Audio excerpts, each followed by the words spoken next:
નમસ્કાર વિદ્યાર્થી મિત્રો. હવે પ્રકરણ 9ની અંદર આપણે આગળ વાત કરીએ તો મધમાખી ઉછેરની વાત કરવાના છીએ. એપીકલ્ચર, મધમાખી ઉછેર એટલે કે એપીકલ્ચર એટલે કે મધ ઉત્પાદન માટે મધપૂડાની માવજત.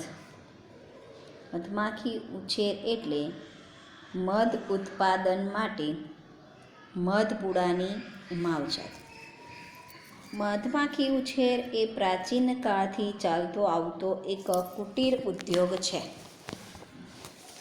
મધમાખીમાંથી મધ મેળવવામાં આવે છે. આ મધ જે છે એ ઉચ્ચ પોષણ મૂલ્યયુક્ત આહાર છે અને એમાંથી મેળવવામાં આવતું મધ કે જેનો આપણા આયુર્વેદની અંદર પણ ઉપયોગ કરવામાં આવે છે, એટલે ઔષધ તરીકે મધનો ઉપયોગ કરવામાં આવે છે. મધમાખીનું અન્ય ઉત્પાદન છે મીણ. મધપૂડો જે છે એ મધપૂડામાંથી જે એનું મીણ, માખીનું જે મીણ છે, વેક્સ જેને કહેવાય, જે ઔદ્યોગિક ક્ષેત્રે ખૂબ જ ઉપયોગી છે. એમાંથી સૌંદર્ય પ્રસાધન, પછી પોલિશમાં ઉપયોગી છે, એટલે સૌંદર્ય પ્રસાધનો બનાવવામાં આવે છે. વિવિધ પ્રકારની પોલિશની અંદર આ મીણનો ઉપયોગ કરવામાં આવે છે. મધની વધતી જતી માંગને કારણે મધમાખી ઉછેરને મોટા પાયે વિકસાવવાની જરૂરિયાત પડી અને આ વ્યવસાય મોટા પાયે હોય કે નાના પાયે તે એક આવકનું સાધન બની ગયું છે. સામાન્ય રીતે જે મધમાખીઓનો ઉછેર કરવામાં આવે છે એ મધમાખીની સામાન્ય જાતિ જે છે એ એપિસ ઇન્ડિકા છે. તો એપિસ ઇન્ડિકા આ મધમાખી જે છે એનો ઉછેર કરવામાં આવે છે. મધમાખી ઉછેર જે છે એ ઉછેર જંગલી ઝાડીઓ, ફળના બગીચાઓ, ખેતરોની અંદર જંગલી ઝાડી, ખેતર, બગીચા વગેરેની અંદર ખેતરમાં વાવેલા પાકો હોય ત્યાં એવા સ્થળોએ મધમાખીનો ઉછેર કરવામાં આવે છે. હવે મધપૂડાને ઘરના આંગણામાં, વરંડામાં કે છત પર પણ ઉછેરી શકાય છે. મધમાખી ઉછેરમાં શ્રમિક કાર્ય હોતું નથી, એટલે કંઈ બહુ મોટું કામ કરવું પડતું નથી. મધમાખી ઉછેર એ સરળ વ્યવસ્થા છે, છતાં એના માટે કેટલુંક વ્યવહારુ અને વિશિષ્ટ જ્ઞાન હોવું પણ જરૂરી છે. તો સફળ મધમાખી ઉછેર માટે કયા કયા મુદ્દાઓનો ખ્યાલ રાખવો જોઈએ તો એની આપણે ચર્ચા કરીએ. તો પહેલું છે કે મધમાખીનો સ્વભાવ અને આદતો અથવા તો પ્રકૃતિનું જ્ઞાન હોવું જોઈએ. બીજું, મધપૂડાને રાખવા માટે યોગ્ય સ્થળની પસંદગી કરવી પડે છે. ત્રીજો મુદ્દો છે મધમાખીના ઝુંડને પકડવું અને એને મધપૂડામાં કઈ રીતે ઉછેરવું એ પણ જ્ઞાન જરૂરી છે. ચોથો મુદ્દો છે ભિન્ન ઋતુઓમાં મધપૂડાનું વ્યવસ્થાપન કઈ રીતે કરવું. શિયાળો, ઉનાળો, ચોમાસું, આ ભિન્ન ભિન્ન ઋતુઓની અંદર આ મધપૂડાનું વ્યવસ્થાપન કઈ રીતે કરવું એના વિશેની પણ માહિતી હોવી જોઈએ. અને આ ઉપરાંત મધમાખીમાંથી પ્રાપ્ત થતું મધ અને એના મીણને જાળવવું અને એકત્રિત કરવું. તો આ બધા મુદ્દાઓ જે છે એ સફળ મધમાખી ઉછેર માટે અગત્યના છે. મધમાખીઓ આપણા પાકો માટે પરાગવાહક તરીકે વર્તે છે. પ્રકરણ 2ની અંદર વાત કરી ગયા કે ભાઈ પરાગવાહકો તરીકે મધમાખીઓ, ભૃંગ કીટકો આ બધા જે છે એ પરાગવાહક, તેમાં મધમાખી જે છે એ પરાગવાહક તરીકે ખૂબ જ અગત્યની છે. મધમાખીઓ જે છે એ કોઈ પણ પાક હોય એમાં જે પુષ્પનું સર્જન થાય એમાંથી એના ફળનો રસ શોષવા જાય છે, એટલે કે ફળનો રસ ચૂસે છે અને પરિણામે એના પગ પર પરાગરજ જે છે એ ચોંટી જાય અને આમ એક પુષ્પમાંથી પરાગરજ અન્ય પુષ્પ પર સ્થાપિત થાય છે. એટલે આમ પરાગનયનની પ્રક્રિયા માટે પરાગવાહક તરીકે વર્તે છે. અને કયા પાકોમાં તો ખાસ કરીને સૂર્યમુખી, રાઈ, સફરજન અને નાશપતીની પરાગનયન ક્ષમતા જે છે એ મધમાખીઓ વધારે છે. એટલે આમ પાક અને મધ બંનેના ઉત્પાદનમાં લાભ થાય છે. હવે આગળ જોઈએ મત્સ્ય ઉદ્યોગ. તો મત્સ્ય ઉદ્યોગ માછલીઓ, કવચયુક્ત જલીય અપૃષ્ઠવંશી પ્રાણીઓ, બરાબર, આ જલીય પ્રાણીઓને પકડવા, એમની પ્રક્રિયા કરવી, એમના પર પ્રક્રિયા કરવી અને ત્યારબાદ એમને વેચાણ કરવું એટલે મત્સ્ય ઉદ્યોગ. તો આ મત્સ્ય ઉદ્યોગની અંદર મત્સ્યો, કવચયુક્ત જલીય અપૃષ્ઠવંશી પ્રાણીઓ, અન્ય જલીય પ્રાણીઓ, એમને પકડવા, ત્યાર પછી એમના પર પ્રક્રિયા કરી અને પછી એમનું વેચાણ કરવાની સમગ્ર પ્રક્રિયાઓ જે છે એ મત્સ્ય ઉદ્યોગની અંદર સમાવેશ થાય છે. હવે આ મત્સ્ય ઉદ્યોગ જે છે, ખાદ્ય મત્સ્ય એટલે કે ખાવા લાયક માછલીઓ કઈ કઈ છે? તો ખાદ્ય મત્સ્ય જે છે એની અંદર બે પ્રકારની આવે, એક તો મીઠા જળની અને બીજી દરિયાઈ. ભાઈ મીઠા જળની જે છે એ મીઠા જળની વાત કરીએ તો એમાં કઈ કઈ માછલીઓનો સમાવેશ થાય? તો કટલા, રોહુ અને મૃગલ. મીઠા જળની અંદર કટલા, આપણે ઝૂમ કરીએ તો મીઠા જળની અંદર કટલા, રોહુ, મૃગલ વગેરે મીઠા જળની માછલીઓ છે અને જે ખોરાક તરીકે ઉપયોગી છે. આ ઉપરાંત દરિયાઈ ખાદ્ય મત્સ્ય કઈ કઈ છે? તો કે હિલ્સા, સાર્ડિન, પછી પ્રોમ્ફેટ, મેક્રલ, આ બધી દરિયાઈ માછલી છે. હિલ્સા, સાર્ડિન, મેક્રેલ અને પ્રોમ્ફેટ એ દરિયાઈ ખાદ્ય માછલીઓ છે. દરિયાઈ વિસ્તારની નજીક રહેતા લોકોની આજીવિકા એ મત્સ્ય ઉદ્યોગ છે. માછલીઓની ઉત્પાદન વધારવાની તકનીકીઓનો ઉપયોગ કરવામાં આવે છે. એટલે મોટાભાગે આ વધતી જતી માંગને પહોંચી વળવા માટે મત્સ્ય ઉત્પાદન વધારવા માટે કેટલીક ટેકનોલોજીનો ઉપયોગ કરવામાં આવે છે અને એમાંની બે ટેકનોલોજી છે, એક છે જલ સંવર્ધન અને બીજું છે મત્સ્ય સંવર્ધન. તો આમ જલ સંવર્ધન અને મત્સ્ય સંવર્ધન દ્વારા મીઠા જળ અને દરિયાઈ જળ બંનેમાં જલજ વનસ્પતિ અને પ્રાણીઓનું ઉત્પાદન વધારી શક્યા છીએ. મત્સ્ય સંવર્ધન અને જલ સંવર્ધન વચ્ચેનો ભેદ. તો એ જલ સંવર્ધન અને મત્સ્ય સંવર્ધનનો ભેદ શોધી કાઢો કે જેના કારણે મત્સ્ય ઉદ્યોગ વિકાસ પામ્યો છે તેમજ ફાલ્યો છે, જેનાથી આ આપણી જે છે એ આપણી ભારતની અંદર એટલે કે આપણા દેશની અંદર આ જલક્રાંતિ અથવા તો હરિયાળી ક્રાંતિ જે છે એ હરિયાળી ક્રાંતિ, જેને નીલ ક્રાંતિ તરીકે ઓળખવામાં આવે છે. એટલે આમ મત્સ્ય સંવર્ધન અને જલ સંવર્ધન ટેકનોલોજીના ઉપયોગ દ્વારા સારી એવી આવક થઈ છે માછલીઓના ઉત્પાદનમાં અને જેને નીલ ક્રાંતિ તરીકે ઓળખવામાં આવે છે. બરાબર, બ્લુ રિવોલ્યુશન, જેને હરિયાળી ક્રાંતિની જેમ જ આની અંદર પણ આવી નીલ ક્રાંતિની અંદર અન્ય બાબતો લાગુ પાડવામાં આવે છે. જેમ પાકના ઉત્પાદન માટે હરિયાળી ક્રાંતિ, જે આપણે નામ આગળના ધોરણમાં તમે ભણી ગયા છો કે પાકના ઉત્પાદનમાં હરિયાળી ક્રાંતિ વનસ્પતિ સંવર્ધન દ્વારા જેવી રીતે આપણે હરિયાળી ક્રાંતિને પ્રાપ્ત કરી શક્યા છે, તે જ રીતે નીલ ક્રાંતિ દ્વારા આપણે મત્સ્ય ઉદ્યોગનો આગળ ઉત્પાદન વધારી શક્યા છે. દુનિયાને 90% મત્સ્ય દરિયામાંથી મળે છે. 90% માછલીઓનું ઉત્પાદન દરિયામાંથી પ્રાપ્ત થાય છે. એમાં ગુજરાતનો દરિયા કિનારો 1640 કિલોમીટર છે અને ભારતનો દરિયા કિનારો 7800 કિલોમીટર છે.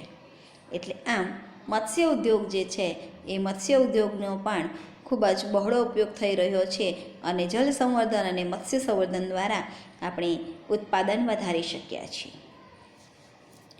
હવે વાત કરવાની છે આપણે વનસ્પતિ સંવર્ધન. તો વનસ્પતિ સંવર્ધન જે છે એ વનસ્પતિ સંવર્ધનની વાત કરીએ તો વનસ્પતિ સંવર્ધનની અંદર પારંપરિક ખેતીની પદ્ધતિ દ્વારા આપણે જે કાંઈ જૈવભાર ઉત્પાદન કરીએ છીએ, એટલે કે જે જૂની પદ્ધતિથી ખેડૂતો ખેતી કરે છે, બરાબર, પારંપરિક આપણા દાદાઓ વડદાદાઓ જે કરતા આવ્યા છે એ પ્રકારે જે ખેતી કરવામાં આવે છે તો એનાથી જે ઉત્પાદન મળે છે એ સીમિત છે. સારું વ્યવસ્થાપન દ્વારા ભૂમિનો ક્ષેત્ર વિસ્તાર વધારીને ઉત્પાદનની અંદર વધારો કરવા માટે વિવિધ યોજનાઓનો ઉપયોગ કરવામાં આવે છે. હરિયાળી ક્રાંતિ જે છે એના વિશે હમણાં જ મેં વાત કરી કે વનસ્પતિ સંવર્ધનની ટેકનોલોજીનો ઉપયોગ કરીને આપણે હરિયાળી ક્રાંતિ પ્રાપ્ત કરી ચૂક્યા છીએ. એટલે પાક ઉત્પાદનની રાષ્ટ્રીય આવશ્યકતાઓ જે છે એને પ્રાપ્ત કરી શક્યા છીએ. આપણે નિકાસ કરવામાં પણ ઘણા સક્ષમ બન્યા છીએ. આપણા ભારતના ઉત્પાદનો જે છે, અન્ય ઉત્પાદનો છે, એનો અન્ય દેશોમાં આપણે નિકાસ કરીએ છીએ મોટા પાયે. એટલે આમ હરિયાળી ક્રાંતિ જે છે એ મોટા ભાગે વનસ્પતિ સંવર્ધન ઉપર આધારિત છે. આપણા હરિયાળી ક્રાંતિ દ્વારા આપણે ઘઉં, ચોખા, મકાઈ વગેરેના વધુ ઉત્પાદન તથા રોગપ્રતિકારક જાતોનો વિકાસ કરવામાં સક્ષમ બન્યા છીએ. હવે વનસ્પતિ સંવર્ધન શું છે? તો કે ભાઈ વનસ્પતિ સંવર્ધન એટલે ખાદ્ય ઉત્પાદન માટે વનસ્પતિ સંવર્ધનનો અર્થ વધુ ઉત્પાદન મેળવવું. કેવી રીતે વધુ ઉત્પાદન મેળવવું? તો કે ભાઈ આપણે ઈચ્છિત વનસ્પતિઓ જે છે એનો ઈરાદાપૂર્વક ઉગાડી શકીએ. એટલે આ રીતે વનસ્પતિ સંવર્ધન વનસ્પતિ જાતિઓનો ઈરાદાપૂર્વકનો કુશળ વ્યવહાર છે. વનસ્પતિ સંવર્ધન એટલે કે આપણે ઈચ્છીએ એવી વનસ્પતિની જાતોનો ઉછેર કરી શકીએ. આ માટે મળતી જે વનસ્પતિઓ જે છે એ વધુ ખેતીલાયક, વધુ સારું ઉત્પાદન અને રોગ પ્રતિરોધક હોય છે. માનવ સંસ્કૃતિના પ્રારંભથી જ હજારો વર્ષ પૂર્વે પારંપરિક રૂપમાં વાનસ્પતિક સંવર્ધન કરવામાં આવતું હતું. એટલે કે 9 થી 11,000 વર્ષો પૂર્વેના લેખિત પુરાવાઓમાં પણ ઉપલબ્ધ છે કે જેની અંદર વનસ્પતિ સંવર્ધનનો ઉલ્લેખ છે. એટલે વનસ્પતિ સંવર્ધન એ આજકાલની સંશોધન નથી, પણ 9 થી 11,000 વર્ષોથી આ વનસ્પતિ સંવર્ધન જે છે એ યોજાય છે. આજના જે આપણા ખાદ્ય વ્યવહારુ પાકો ઉત્કૃષ્ટ વનસ્પતિ સંવર્ધનનું જ પરિણામ છે. એટલે આ રીતે ઉત્કૃષ્ટ વંશક્રમો એટલે કે સારા ઉત્પાદન ક્ષમતા ધરાવતી વનસ્પતિની જાતો જે છે એને ઓળખીને એમના વચ્ચે સંકરણ કરવામાં આવે છે. વનસ્પતિ સંવર્ધનની અંદર વાત કરીએ તો વધુ ઉત્પાદન મેળવવાનો હેતુ છે વધુ પોષણ મૂલ્ય મળે એવી વનસ્પતિની જાતો, સારી રોગપ્રતિકારકતા ધરાવે એવી વનસ્પતિની જાતો જે છે એ પસંદ કરવામાં આવે છે. ટૂંકમાં ઇચ્છનીય લક્ષણો ધરાવતી વનસ્પતિઓ પસંદ કરાય છે કે જે વધુ ઉત્પાદન આપતી હોય, જેનું પોષણ મૂલ્ય ખૂબ સારું હોય, જે ખૂબ સારી રોગ પ્રતિરોધકતા ધરાવતી હોય, એટલે કે પાકની અંદર જલ્દીથી કોઈ રોગ ન લાગતા હોય. તો આણ્વીય જનીનિક સાધનોનો ઉપયોગ કરીને, મોલેક્યુલર બાયોલોજીનો ઉપયોગ કરીને પણ આપણે વનસ્પતિની ઉચ્ચ જાતો વિકસાવી શક્યા છીએ. વનસ્પતિ સંવર્ધન કાર્યક્રમો સરકારી સંસ્થા અને કંપનીઓ દ્વારા યોજવામાં આવે છે અને આ રીતે આપણે વનસ્પતિ સંવર્ધનમાં પણ ખૂબ આગળ પ્રગતિ કરી છે.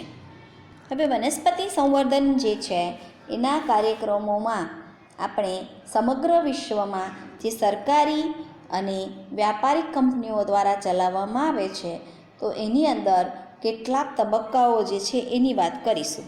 એટલે કે જનીનિક રીતે ભિન્નતા દર્શાવતી વનસ્પતિઓ, પાક સંવર્ધિત જાતો જે છે એ માટેના તબક્કાઓ જોઈશું આપણે.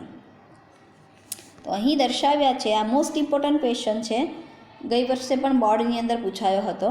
તો કે વનસ્પતિ સંવર્ધન દ્વારા જનીનિક ભિન્નતા ધરાવતી પાક સંવર્ધિત જાતો જે છે એ પાક સંવર્ધિત જાતિ માટેના વિવિધ તબક્કાઓ સમજાવો. આ ક્વેશ્ચન છે કે ભાઈ જનીનિક રીતે ભિન્નતા ધરાવતી પાક સંવર્ધિત જાત મેળવવાના તબક્કાઓ, એટલે કે કઈ રીતે આપણે પાક સંવર્ધિત જાતો મેળવવા માટે એટલે કે જનીનિક ભિન્નતા ધરાવતી વનસ્પતિઓ જે છે એ વનસ્પતિઓ કઈ રીતે પ્રાપ્ત કરી શકીએ છીએ, કે જેમાં આપણે ઈચ્છિત લક્ષણો હોય એવી વનસ્પતિને પસંદ કરવાની છે, કે ભાઈ જેનું પોષણ મૂલ્ય વધારે હોય, રોગ પ્રતિકારક શક્તિ વધારે હોય, જે વધુ ઉત્પાદન આપતી હોય, તો આવી વનસ્પતિ આપણે કઈ રીતે પ્રાપ્ત કરી શકીએ.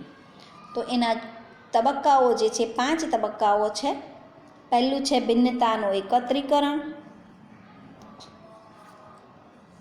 બીજું છે મૂલ્યાંકન અને પિતૃઓની પસંદગી, ત્રીજું છે પસંદ કરેલ પિતૃઓ વચ્ચે પરસંકરણ, ચોથું ઉચ્ચ પુનઃ સંયોજિત જાતની પસંદગી અને પરીક્ષણ, અને પાંચમું છે નવી જાતિનું પરીક્ષણ, મુક્તિ કે વ્યાપારીકરણ. તો આપણે તબક્કા વાઇઝ આની વાત કરીએ તો પહેલું ભિન્નતાનું એકત્રીકરણ. હવે ભિન્નતાનું એકત્રીકરણ એટલે શું? તો કે ભાઈ પ્રાકૃતિક જનીનની અસરકારકતા માટે જનીનિક ભિન્નતા ધરાવતી જંગલી જાતિ, પ્રજાતિ, સંવર્ધિત જાતિ, એનું મૂલ્યાંકન કરવાનું, એનો સંગ્રહ અને એનું પરિરક્ષણ કરાય છે.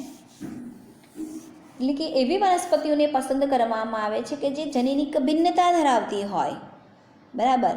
અને આવી વનસ્પતિઓ જે છે એ એમનું ક્યાંથી પ્રાપ્ત કરીએ છીએ આપણે? તો કે અન્ય જંગલી પ્રજાતિની જાતિઓ, અન્ય એ જ પ્રજાતિની પણ એ કેવી હોય? જંગલી જાત. જેમ કે આપણા જે ભીંડા જે છે, આપણે જે ભીંડા અત્યારે ઉગાડીએ છીએ એ ભીંડા જંગલી ભીંડા પણ આવે, બરાબર. તો એ જંગલી ભીંડા જે છે, સપોઝ કે જંગલી ભીંડાની અંદર રોગ પ્રતિકારક શક્તિ વધારે હોય, કે જેથી આપણે ભીંડાના બીજ જ્યારે ઉગાડીએ ત્યારે રોગો જલ્દી લાગે નહીં, એટલે દવાઓનો છંટકાવ ઓછો કરવો પડે, બરાબર. અને આ જંગલી ભીંડાનું જનીન કે જે રોગો સામે પ્રતિરોધકતા ધરાવે છે, એ જનીન આપણે આપણા જે પારંપરિક ભીંડાઓ ઉગાડીએ છીએ એની અંદર દાખલ કરી દઈએ તો આપણા પારંપરિક ભીંડાઓ જે છે એ પણ હવે રોગો સામે પ્રતિરોધકતા દર્શાવશે. એટલે કે જંગલી જાતની અંદરથી આપણે આપણું ઈચ્છિત જનીન જે છે એને પહેલાં મૂલ્યાંકન કરવાનું છે, કે ભાઈ આની અંદર રોગો સામે પ્રતિરોધકતાનું જનીન છે જ, બરાબર. તો એ મૂલ્યાંકન કરવાનું, પછી આ જનીન જે છે એ અન્ય વનસ્પતિની અંદર દાખલ કરો, એટલે એ વનસ્પતિ પાછી ઉગાડી એટલે આપણને ખબર પડે કે ભાઈ હા આ જ રોગ પ્રતિરોધકતાનું લક્ષણ એનામાં જોવા મળે છે, એટલે એનું પરિરક્ષણ. પછી એ જ જનીન પેઢી દર પેઢી એમાં જળવાય છે કે કેમ? તો આ રીતે જનનરસ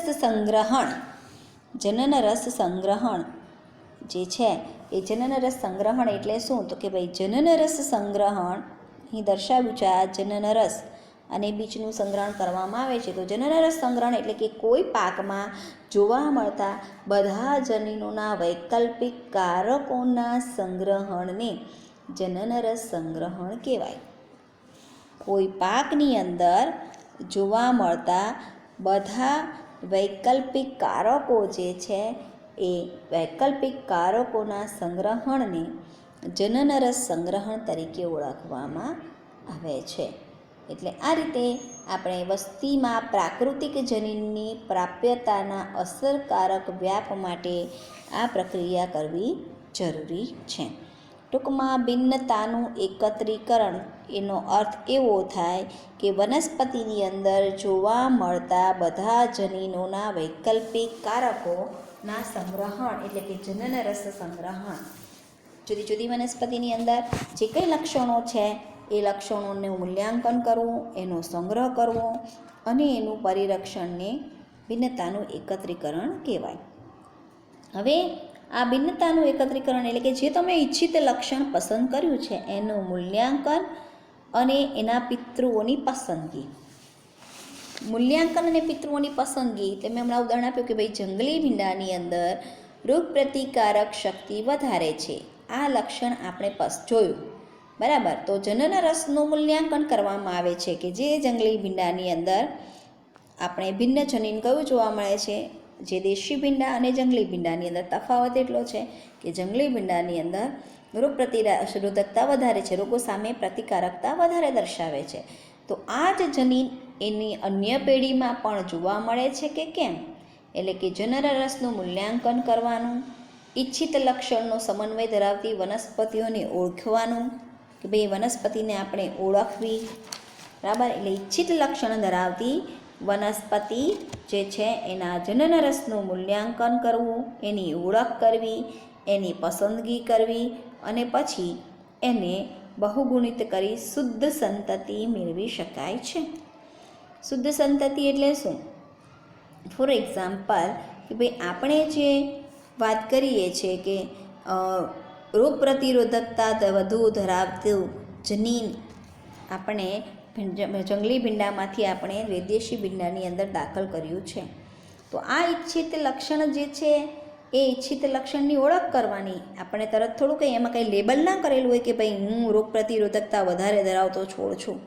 આપણે તો એને પેઢી દર પેઢી ઉગાડવા પડે, પછી એનું મૂલ્યાંકન કરવું પડે, અને એક પેઢી બીજી પેઢી, અને આ રીતે આપણને ખબર પડે કે ભાઈ હા, હવે આની અંદર આ જ લક્ષણ રોગ પ્રતિરોધકતાનું જોવા મળે છે. અને એને પછી બહુ ગુણિત કરીને એમાંથી આપણે શુદ્ધ જાત મેળવી શકીએ છીએ. જેમ આપણે વાત કરી દીધી કે વટાણાની અંદર શુદ્ધ ઊંચા છોડ, બરાબર, કે જેની પાસે ઊંચાઈના જ જનીન છે, શુદ્ધ નીચા છોડ કે જેની પાસે નીચાઈના જ જનીન છે. તો આમ જે તે લક્ષણ માટે આપણે જે પસંદ કરેલું છે એ લક્ષણને બહુગુણિત કરીને એમાંથી શુદ્ધ જાત મેળવી શકાય છે. હવે આપણે જે પસંદ કરેલ છે એ પિતૃ વચ્ચે પરસંકરણ. પસંદ કરેલ પિતૃ વચ્ચે પરસંકરણ એટલે શું? ત્રીજું ઉદાહરણ છે, એટલે ત્રીજો તબક્કો છે કે તમે પસંદ કરેલ પિતૃ વચ્ચે પરસંકરણ, એટલે કે ઈચ્છિત લક્ષણ ધરાવતા બે પિતૃ. ઉદાહરણ તરીકે અહીં બીજું ઉદાહરણ આપણે આપ્યું છે તે લઈએ કે ભાઈ એક પિતૃ જે છે એ એક પિતૃ કે જે ઉચ્ચ પ્રોટીન ધરાવે છે, પ્રોટીનની માત્રા ખૂબ જ ઉચ્ચ જોવા મળે છે, બરાબર. અને બીજું પિતૃ એટલે કે બીજો છોડ છે એ બીજો છોડ કે જે ખૂબ જ રોગ પ્રતિરોધકતા ધરાવે છે, રોગો સામે સારું એવું રક્ષણ મેળવી શકે છે, બરાબર. તો આમ ઉચ્ચ પ્રોટીન ધરાવતા એક છોડમાંથી ઉચ્ચ પ્રોટીન ધરાવતું જનીન લઈ લઈએ અને બીજો છોડ જેમાંથી રોગ પ્રતિરોધકતા ધરાવતું જનીન લઈએ અને બંનેને મિક્સ કરી દઈએ, બરાબર. અને બંને નર અને માદા બંનેનું ફલન કરાવી અને પછી એમાંથી જે નવી સંતતિ પ્રાપ્ત થાય છે એ સંકર જાત તરીકે ઓળખવામાં આવે છે, કે જેની અંદર બંને ઈચ્છિત લક્ષણો જોડાય છે. એકને આમાંથી પ્રોટીન અને બીજું રોગ પ્રતિરોધકતા, આ બંને એક જ વનસ્પતિની અંદર આપણને જોવા મળે છે. આ માટે આપણે શું કરીશું તો કે ભાઈ ઈચ્છિત લક્ષણ ધરાવતી નર વનસ્પતિની પરાગરજ, આપણે જો નર જે છે એ નર વનસ્પતિ અને માદા વનસ્પતિ, બરાબર. એટલે માદા એટલે સ્ત્રીકેસર અને નર એટલે પુકેસર. એટલે ઈચ્છિત લક્ષણ ધરાવતી નર વનસ્પતિની પરાગરજ જે છે એ માદા પુષ્પના સ્ત્રીકેસરના પરાગાસન પર સ્થાપિત કરવામાં આવે છે. એટલે હવે ત્યાર પછી આ બંને વનસ્પતિ એટલે કે ફલન થઈ ગયું, ફલિતાન થયું ને પછી જે પુષ્પમાંથી ફળનું નિર્માણ થયું અને એમાંથી જે બીજ પ્રાપ્ત થાય છે એ બીજનું આપણે વાવેતર કરવાનું છે. વાવેતર કરીએ એટલે એમાંથી પાછા જે છોડ બને છે એમાં જોવાનું છે કે ભાઈ આ છોડની અંદર પ્રોટીનની માત્રા વધારે છે અને એને રોગો કોઈ લાગતા નથી ને જલ્દીથી, એટલે કે રોગ પ્રતિરોધકતા એ ધરાવે છે ને. આ બંને લક્ષણો એમાં જોવા મળે છે કે નહીં? હા, જો F1 પેઢીમાં જોવા મળ્યા તો ફરી પાછા આ જ સંકર જાતને ઉગાડો. F2 પેઢીમાં પણ એ જ જોવા મળે છે, F3 પેઢીમાં પણ એ જ જોવા મળે છે. એટલે આમ વારંવાર હજારો સંકરણ બાદ આપણને ઈચ્છનીય સમન્વયવાળી સાધેલી વનસ્પતિ પ્રાપ્ત થાય છે. એટલે કે પસંદ કરેલ પિતૃ વચ્ચે સંકરણ કરાવવામાં આવે છે, પરસંકરણ કરાવવામાં આવે છે ને. આ રીતે આપણે હજારો સંકરણ યોજવા પડે અને પછી આપણને આપણી ઈચ્છિત લક્ષણ ધરાવતી વનસ્પતિ પ્રાપ્ત થાય. હવે આપણને જે ઈચ્છિત લક્ષણ ધરાવતી વનસ્પતિ પ્રાપ્ત થઈ છે એ ઉચ્ચ પુનઃસંયોજિત જાત તરીકે ઓળખાય છે. એટલે આ ઉચ્ચ પુનઃસંયોજિત જાતોની પસંદગી કરવામાં આવે છે અને એનું પરિરક્ષણ કરવામાં આવે છે. હવે ઉચ્ચ પુનઃસંયોજિત જાતની પસંદગી અને પરિરક્ષણ માટે આ જે ત્રીજો તબક્કો આપણે જોયો ને, પસંદ કરેલ પિતૃઓ વચ્ચે પરસંકરણને ફરીથી સ્વપરાગિત કરવામાં આવે છે. સ્વપરાગિત કરવામાં આવે છે એટલે કે આપણે ઉપર આ પસંદ કરેલ પિતૃ વચ્ચે પરસંકરણ કરાવ્યું અને પરસંકરણ દ્વારા જે કંઈ સર્જાયેલ સંતતિઓ જે છે એમાંથી જે ઈચ્છનીય લક્ષણો જે છે એનું સમન્વય ધરાવતી વનસ્પતિઓની આપણે પસંદગી કરી, બરાબર, અને એમાંથી પછી આપણે એનું મૂલ્યાંકન કર્યું, અને મૂલ્યાંકન કરીને આ સંકરણથી સર્જાયેલ સંતતિઓ જે છે એનું વૈજ્ઞાનિક ઢબે મૂલ્યાંકન કરી ઇચ્છિત લક્ષણો ધરાવતી શ્રેષ્ઠ પિતૃઓને મેળવવામાં આવે છે. અને આવા શ્રેષ્ઠ પિતૃ વચ્ચે સ્વપરાગનયન કરવામાં આવે છે. શ્રેષ્ઠ પિતૃ એટલે શું? તો કે ભાઈ આપણે નર અને માદા, કે જેમાંથી નરની પરાગરજને માદાના સ્ત્રીકેશનના પરાગાસન પર સ્થાપિત કરી અને આપણે બંને લક્ષણો ધરાવતી એક વનસ્પતિ મેળવી, જેને આપણે F1 પેઢી કહીએ છીએ, કે જે ઉચ્ચ પ્રોટીન ધરાવે છે અને રોગ પ્રતિરોધકતા વધારે ધરાવે છે. હવે આવી F1 પેઢી જે છે એ આ જ બંને લક્ષણ ધરાવતી મળે છે કે કેમ? એના માટે આપણે વારંવાર હજારો વખત આ બીજમાંથી F2 પેઢી મેળવીશું, પછી એમાંથી F3, F4 એમ કેટલી હજારો સંકરણ બાદ આપણને ઇચ્છનીય લક્ષણ ધરાવતી વનસ્પતિ પ્રાપ્ત થાય છે. એટલે કે પછીને આમાંથી જે શ્રેષ્ઠ વનસ્પતિઓ જે છે, શ્રેષ્ઠ પિતૃઓ કે જે બંને લક્ષણો ધરાવે છે, એવા શ્રેષ્ઠ પિતૃઓને પસંદ કરીશું, બરાબર, અને એમની વચ્ચે પછી આપણે સ્વફલન કરાવીશું, તો આપણને ઉચ્ચ પુનઃ સંયોજિત જાતો જે છે એ પ્રાપ્ત થાય છે. એને પસંદ કરી એનું પરિરક્ષણ કરીશું, અને ત્યારબાદ નવી જાતો જે છે એનું પરિરક્ષણ અને મુક્તિ અને વ્યાપારીકરણ, એટલે કે નવી જાતની ગુણવત્તા કે જેમાં પ્રોટીન અને રોગ પ્રતિરોધકતાનું લક્ષણ જોવા મળે છે, એનું મૂલ્યાંકન કરી સંશોધન ક્ષેત્રો દ્વારા ખેડૂતોના જે ખેતરો જે છે એ ખેતરની અંદર હવે પાકને ઉછેરવા માટે આપવામાં આવે છે. એટલે કે આબોહવાકીય પ્રદેશમાં ઉછેર કરીને સ્થાનિક પાક સાથે તુલના કરવામાં આવે છે.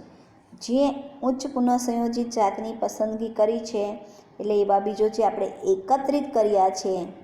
તમને વિદ્યાર્થી મિત્રો ખબર હોય તો ખેડૂત જે છે એ ખેતરની અંદર બિયારણ એગ્રોમાંથી, બરાબર, બિયારણ લાવીને ઉગાડે છે. તો આ જે બિયારણ જે છે એ આ પદ્ધતિથી બનાવવામાં આવે છે.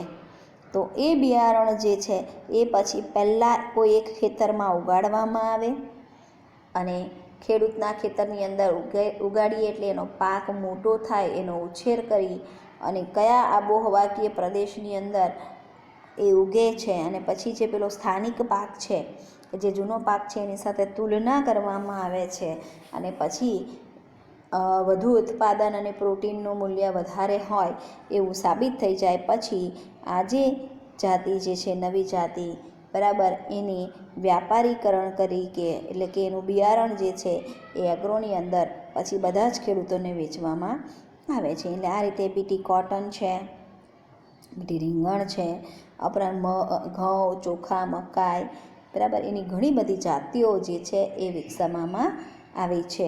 અને પછી ખેડૂતો જે છે એ બિયારણ જે છે એ વધુ પાકના ઉત્પાદન માટે પોતાના ખેતરની અંદર વાવેતર કરે છે.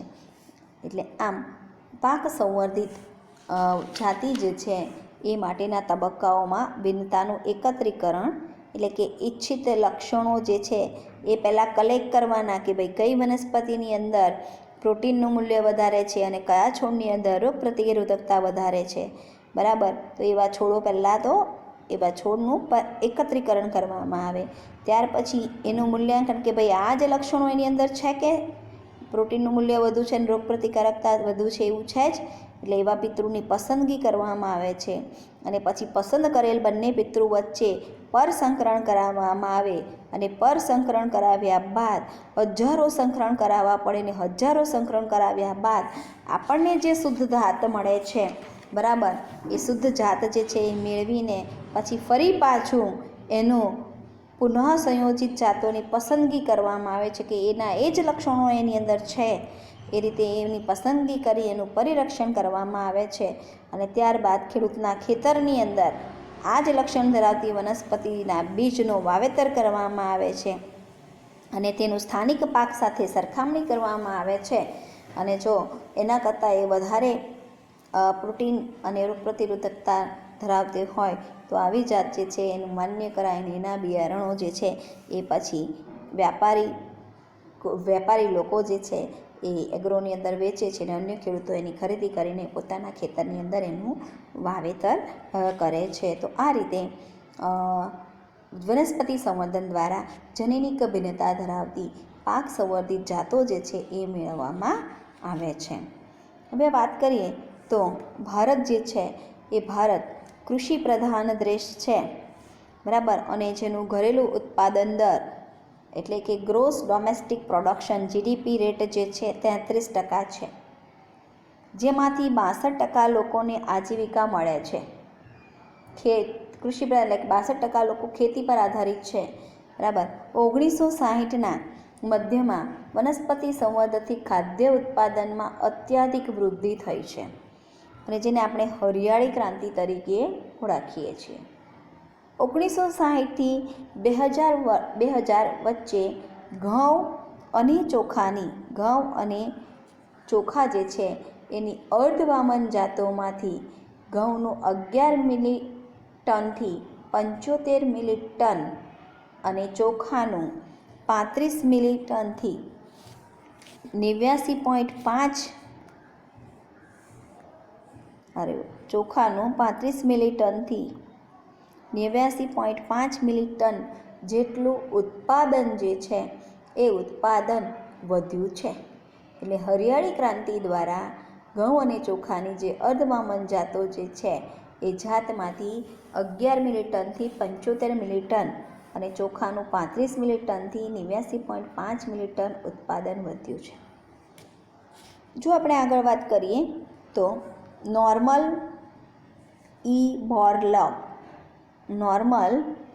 ઈ બોરલોગને નોબલ પારિતોષિક એનાયત કરવામાં આવ્યું હતું કે જે માટે અમને આ જે વનસ્પતિ સંવર્ધિત જાતો જે ઘઉં અને ચોખાની વનસ્પતિ સંવર્ધિત જાત વિકસાવનાર નોર્મન ઈ બોરલોગને એ માટે નોબલ પારિતોષિક એનાયત કરવામાં આવ્યું હતું.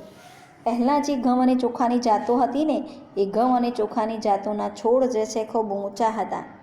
આ ઊંચા છોડ જે છે એમાં જે ઘઉં અને ચોખાનું ઉત્પાદન થતું તે ઓછું હતું, પણ એની અંદર કોઈક છોડ એવા હતા કે જે નાના હતા, બરાબર. તો એ નાનાની અંદર ઘઉંના ડુંડામાં ઘઉંના દાણા વધારે જોવા મળતા હતા. તો આવું એક લક્ષણ પસંદ કરી એમની વચ્ચે મૂલ્યાંકન પિતૃની પસંદ કરેલ પિતૃ વચ્ચે પરસંકરણ કરી પુનઃ સંયોજિત જાત મેળવેલી હતી ઘઉં અને ચોખાની, અને આ રીતે નવી જાતોનું પરિરક્ષણ અને એની મુક્તિ અને એનું વ્યાપારીકરણ કરવામાં આવ્યું. એ માટે નોર્મન ઈ બોરલોગને નોબલ પારિતોષિક એનાયત કરવામાં આવ્યું. મેક્સિકોમાં ઘઉં મકાઈ આંતરરાષ્ટ્રીય સુધારણા કેન્દ્રમાં અર્ધવામન ઘઉંની સોનાલિકા કલ્યાણ સોના વિકસાવવામાં આવી.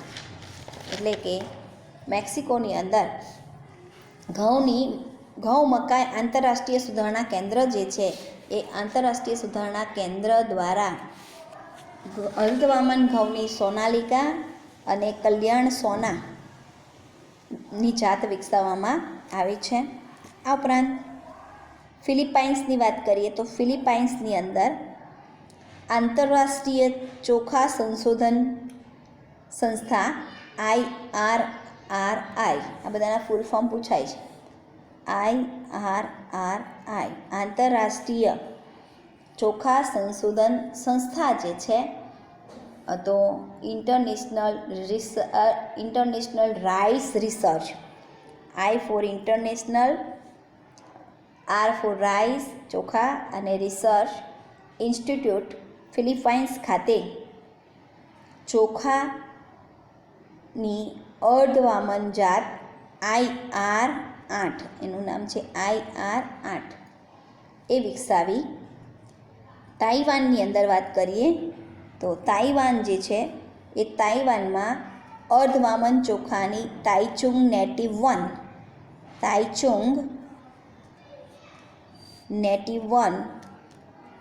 વિકસાવવામાં આવી છે. તાઇવાનની અંદર ચોખાની અર્ધવામન જાત તાઇચુંગ નેટિવ 1 વિકસાવી છે.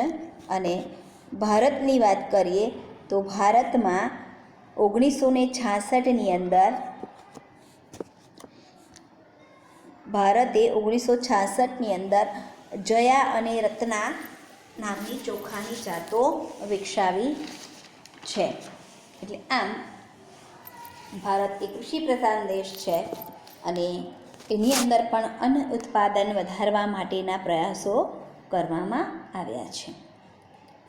હવે વાત કરીએ તો ઉત્તર ભારતની વાત કરીએ. ભારતમાં આપણે વાત કરીએ તો એની અંદર શેરડી જે છે એ શેરડી સેકેરમ, ખાસ અહીંયા ધ્યાન દેજો વિદ્યાર્થી મિત્રો, સેકેરમ બાબેરી અથવા બારબેરી, સેકેરમ બાબેરી જે ઉત્તર ભારતની અંદર ઉગાડવામાં આવતી શેરડીની જાત છે સેકેરમ બાબેરી. સેકેરમ બાબેરી એ ઉત્તર ભારતમાં ઉગાડવામાં આવતી શેરડી છે. આ શેરડીની અંદર શર્કરા ઓછી અને ઉત્પાદન પણ ઓછું જોવા મળે છે. જ્યારે દક્ષિણ ભારત જે છે એ દક્ષિણ ભારતની અંદર ઉગાડવામાં આવતી શેરડીની એક જાત સેકેરમ ઓફિસિનેરમ જે દક્ષિણ ભારતમાં ઉગાડવામાં આવતી શેરડીની જાત છે. આ શેરડીનું પ્રકાંડ જાડું છે, એમાં વધુ શર્કરાનું ઉત્પાદન જોવા મળે છે. હવે આ બંનેના સફળ સંકરણ દ્વારા ઉત્તર ભારતની સેકેરમ બારબેરી, દક્ષિણ ભારતની સેકેરમ ઓફિસિનેરમ, આ બંને વચ્ચે સંકરણ કરાવવામાં આવ્યું અને ત્યારબાદ ઉત્તર ભારતમાં પણ ઉગી શકે તેવી નવી જાત વિકસાવાય. બરાબર, એટલે કે ઉત્તર ભારતની અંદર આ બંનેનું સંકરણ કરીને પછી જે શેરડી ઉગાડવામાં આવી એ શેરડીની જાતમાં વધુ ઉત્પાદન, એનું જાડું પ્રકાંડ અને એની અંદર શર્કરાનું મૂલ્ય પણ ઉચ્ચ જોવા મળે છે. તો આમ શેરડીની જાત પણ આ રીતે વિકસાવવામાં આવી છે. ત્યારબાદ ભારતની અંદર વાત કરીએ તો જુવાર, બાજરી, મકાઈની સંકરિત વનસ્પતિ સંવર્ધિત જાતો જે છે એ મેળવવામાં આવી છે કે જે વધુ ઉત્પાદન, પાણીની ખેંચ સામે પ્રતિરોધકતા દર્શાવી શકે એવી જાતોનો પણ વિકાસ કરવામાં આવ્યો છે. એટલે આમ આ રીતે ઘણી બધી ઘઉં, ચોખા, શેરડી અને જુવારની જાતો જે છે એ વિકસાવવામાં આવી છે. એટલે કે કેટલાક ભારતીય સંકર પાકો જે છે એ સંકર પાકોની અંદર મકાઈ, ઘઉં, વટાણા એ બધી વનસ્પતિ સંવર્ધિત જાતો જે છે એ વિકસાવવામાં આવી છે. હવે રોગ પ્રતિરોધકતા જે છે એ રોગ પ્રતિરોધકતા માટે વનસ્પતિ સંવર્ધન જે છે એ સંવર્ધનની વાત કરીએ એટલે કે કેટલીક એવી વનસ્પતિની જાતો પણ વિકસાવવામાં આવી છે કે જે રોગો સામે પ્રતિરોધકતા દર્શાવે છે. એટલે કે કેટલીક વનસ્પતિઓ જે છે એ વનસ્પતિની અંદર ફૂગ, બેક્ટેરિયા અને વાયરસ દ્વારા રોગો થતા જોવા મળે છે. તો આમ વનસ્પતિ સંવર્ધનનો ઉપયોગ કરીને રોગો સામે પ્રતિરોધકતા ધરાવતી વનસ્પતિની જાતિઓ પ્રાપ્ત કરવામાં આવી છે. જેમાં વાત કરીએ તો ઉષ્ણકટિબંધની ખેતી વિષયક જાતોમાં 20થી 30% કે સંપૂર્ણ નુકસાન પણ થાય છે. બરાબર, એટલે કે ઉષ્ણકટિબંધના વાતાવરણમાં પાક જાતિઓમાં ઉત્પાદન પર અસર કરે છે અને પાકનું આ નુકસાન જે છે એ નુકસાન 20થી 30% સુધી, ક્યારેક તો સંપૂર્ણપણે પણ પાકનું નુકસાન થાય છે. કારણ કે કેટલાક બેક્ટેરિયા, વાયરસ અને ફૂગ જેવા રોગકારકો જે છે એ આ પાકનો નાશ કરે છે. એટલે જેની અંદર કયા શકોનો સમાવેશ થાય તો કેટલાક ફૂગનાશકો, જીવાણુનાશકો, આશ્રિતો એટલે કે બેક્ટેરિયા અને ફૂગને, બરાબર, એ આશ્રિતો કહેવાય. આ બેક્ટેરિયા અને ફૂગ એ કેટલાક પાકો ઉપર આશરો મેળવે છે અને એ પાકનો નાશ કરી નાખે છે. તો આ આશ્રિતો જે છે એને ઘટાડવામાં આ રોગ વનસ્પતિ સંવર્ધિત જાતો ખૂબ મદદરૂપ થાય છે. જે કે ફૂગનાશક, પછી જીવાણુનાશકના ઉપયોગથી આ આશ્રિતોને આપણે ઘટાડી શકીએ છીએ. ફૂગનાશક દવાઓનો છંટકાવ કરીએ જીવાણુનાશક દવાઓનો છંટકાવ કરીએ તો આવા ફૂગ અને બેક્ટેરિયાનો આપણે નાશ કરી શકીએ છીએ. અને યજમાન વનસ્પતિ જે છે એ યજમાન વનસ્પતિનો પ્રતિકાર એ રોગ ઉત્પન્ન થવાથી લઈ રોગકારકના અટકાવવાની ક્ષમતા છે તે યજમાન વનસ્પતિ જે છે એના જનીનિક બંધારણને આધારે નિર્ધારિત થાય છે. એટલે કે યજમાન વનસ્પતિમાં રોગ થવાથી અટકાવવાની પ્રતિકારક ક્ષમતા હોય છે અને પ્રતિકારક ક્ષમતાના જનીનને સંવર્ધનમાં લેતા પહેલાં રોગકારકોના પ્રસાર જાણવો અગત્યનો છે.